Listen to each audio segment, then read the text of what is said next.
Tata Nano was introduced as a revolutionary product that aimed to redefine personal transportation in India. Launched in 2008, it was the brainchild of Ratan Tata, who envisioned a world where every Indian middle-class family could afford a car. The idea was simple yet powerful: an ultra-low-cost car that could replace unsafe two-wheelers and provide a safer and more comfortable travel option for small families. The announcement of a car priced at just ₹1 Lakh created an unparalleled buzz. The excitement was electric, and the industry saw it as a game-changer. However, despite its promising start, Tata Nano failed to achieve the success it was expected to. The question that puzzled everyone was, why did such a revolutionary concept not work in the market? The inspiration for Tata Nano came from an everyday observation. Ratan Tata saw families of four struggling on two-wheelers, braving harsh weather, traffic, and unsafe road conditions. It was a common sight across India, where motorcycles were the primary mode of transport for many lower and middle-income families. Tata wanted to create an affordable alternative, a small, fuel-efficient, and reliable four-wheeler that could change the way India moved. With this vision, Tata Motors embarked on an ambitious journey to build the world's cheapest car. The launch of Tata Nano at the 2008 Auto Expo was a moment of historic significance. The world watched in amazement as Ratan Tata unveiled the car, emphasizing how it was a product designed for the people.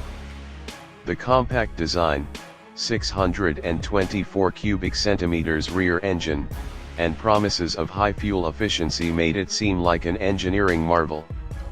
The global media was stunned, and the automobile industry took note of this groundbreaking innovation.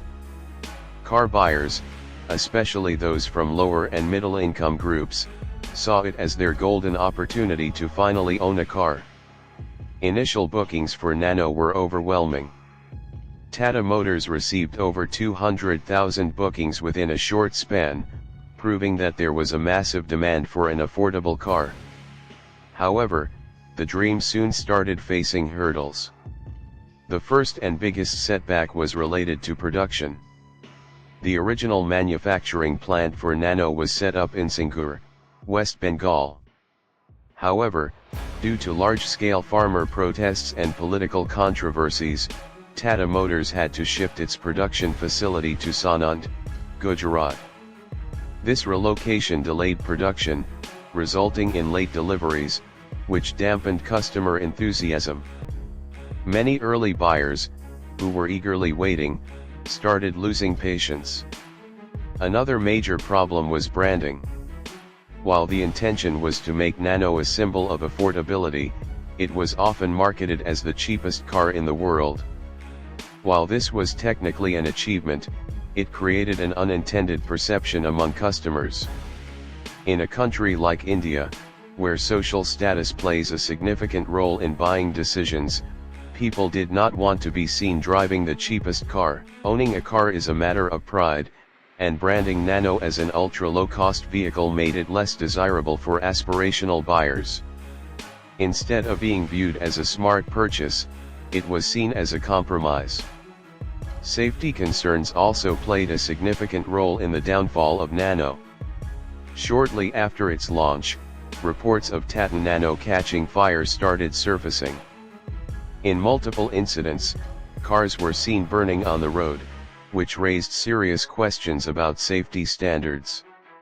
While Tata Motors claimed these were isolated cases and not a design flaw, the damage was done. Negative media coverage overshadowed the initial excitement, and people began questioning whether Nano was actually a safe car for their family. In a market where trust is crucial, these incidents created fear, making potential buyers hesitant. Another factor that worked against Nano was the rise of small, budget-friendly cars from competitors.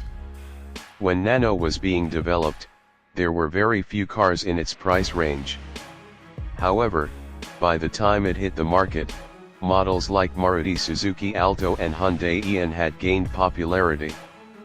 While these cars were slightly more expensive, they offered better features, a more refined driving experience, and a strong brand reputation. People were willing to stretch their budget a little rather than settle for a car that had already gained negative publicity. Pricing was another unexpected challenge. While the promised price of 1 Indian rupee Lakh was heavily advertised, very few customers actually got the car at that price. Due to inflation, additional taxes, insurance costs, and optional features, the final on-road price was often higher than expected. Buyers who walked into Tata showrooms expecting a 1 Indian rupee Lakh car were disappointed when they saw the actual cost going beyond 1 Indian rupee and 50 cents Lakh.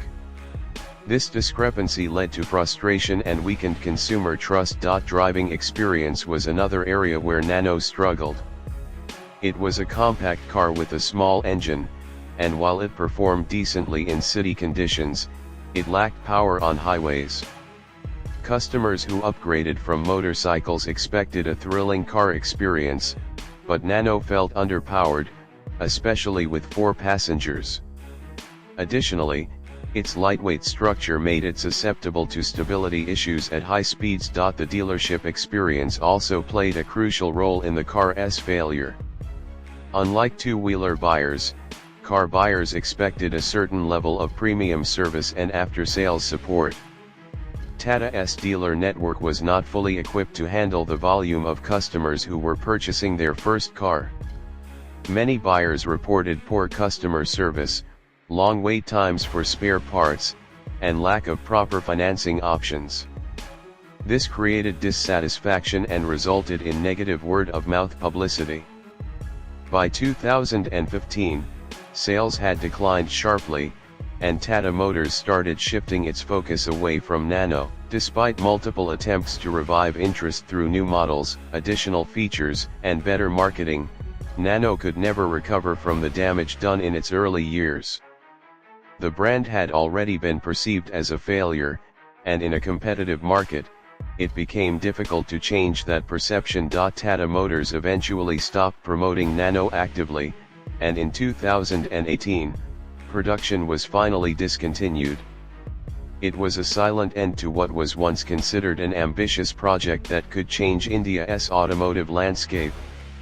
Ratan Tata later expressed his disappointment, mentioning that while Nano was built with the right intentions, it was perhaps not marketed the right way. The story of Tata Nano is a classic case study in business and marketing. It had all the ingredients for success: a strong vision, an affordable price, and a massive target audience. Yet, due to branding mistakes, safety concerns, unexpected competition, and shifting consumer preferences, it failed to leave a lasting impact. However, despite its commercial failure, Nano will always be remembered as a bold experiment that challenged the norms of the automotive industry.